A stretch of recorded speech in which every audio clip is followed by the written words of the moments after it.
যাকে স্পেনের মুসলিম বিরোধী সমর্থকরা থামাতে চেয়েছে সেই ছেলেটাকেই মহান আল্লাহ পাক পুরো পৃথিবীর সামনে সম্মানিত করেছেন। লামিনের বিশ্বাস ছিল মহান রবের ওপরে, আর সৃষ্টিকর্তাও যেন তাকে দুমুঠো ভরে সম্মান দিলেন। চুপ করালেন স্পেনের মুসলিম বিরোধীদের। হ্যাঁ, তাই মুসলিম বিরোধীদের উপযুক্ত জবাবটাই দিলেন লামিনে ইয়ামাল। মুসলিম হবার জন্য কত কটু কথা শুনতে হয়েছে লামিনকে। একটা সময় তো বলেই ফেললেন প্রয়োজনে তিনি ফুটবল ছেড়ে দেবেন, তবুও তার ধর্মকে কটু কথা বললে ছাড় দেবেন না। লামিনকে ফুটবল ছাড়তে হয়নি, বরং সব অবজ্ঞার জবাব এক রাতে দিয়ে দিয়েছেন। লামিনের এই জয়টা কি পুরো মুসলিম বিশ্বেরই নয়? স্পেনে যখন চলছে মুসলিম বিরোধী স্লোগান, তখন ফুটবল মাঠে মুসলিমদের হয়ে একাই লড়ে যাচ্ছিলেন বার্সেলোনা সেনসেশন। মোহাম্মদ সালাহর মতো তারকারাও তার পাশে দাঁড়ায়নি, কিন্তু লামিন একাই লড়েছেন। মূল ঘটনার সূত্রপাত সর্বশেষ ফিফা উইন্ডোতে মিশর বনাম স্পেনের ম্যাচে।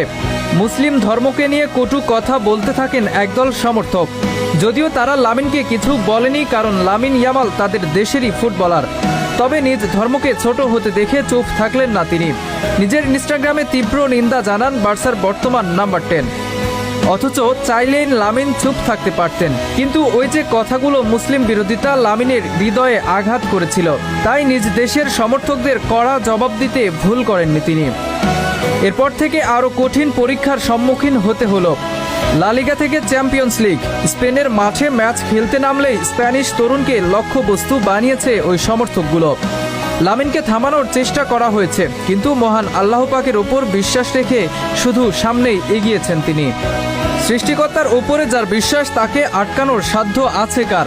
তাই তো লরিয়ার্স স্পোর্টস ওয়ার্ল্ড অ্যাওয়ার্ড, যাকে বলা হয় ক্রীড়া বিশ্বের সবচেয়ে সম্মানিত পুরস্কার, সেই সম্মান উঠল লামিনের হাতেই।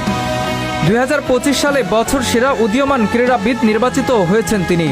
বার্সেলোনার হয়ে 2025 সাল দুর্দান্ত কাটিয়েছিলেন, জিতেছিলেন লিগ টাইটেল এবং চ্যাম্পিয়ন্স লিগে বার্সাকে নিয়েছিলেন শেষ চারে। সকল সমালোচনা আর বাজে দিন উপেক্ষা করে সৃষ্টিকর্তার ওপরে বিশ্বাস রাখা লামিনের জন্য অ্যাওয়ার্ড বিশেষ প্রাপ্তি। লামিন আগামী দিনগুলোতেও এভাবে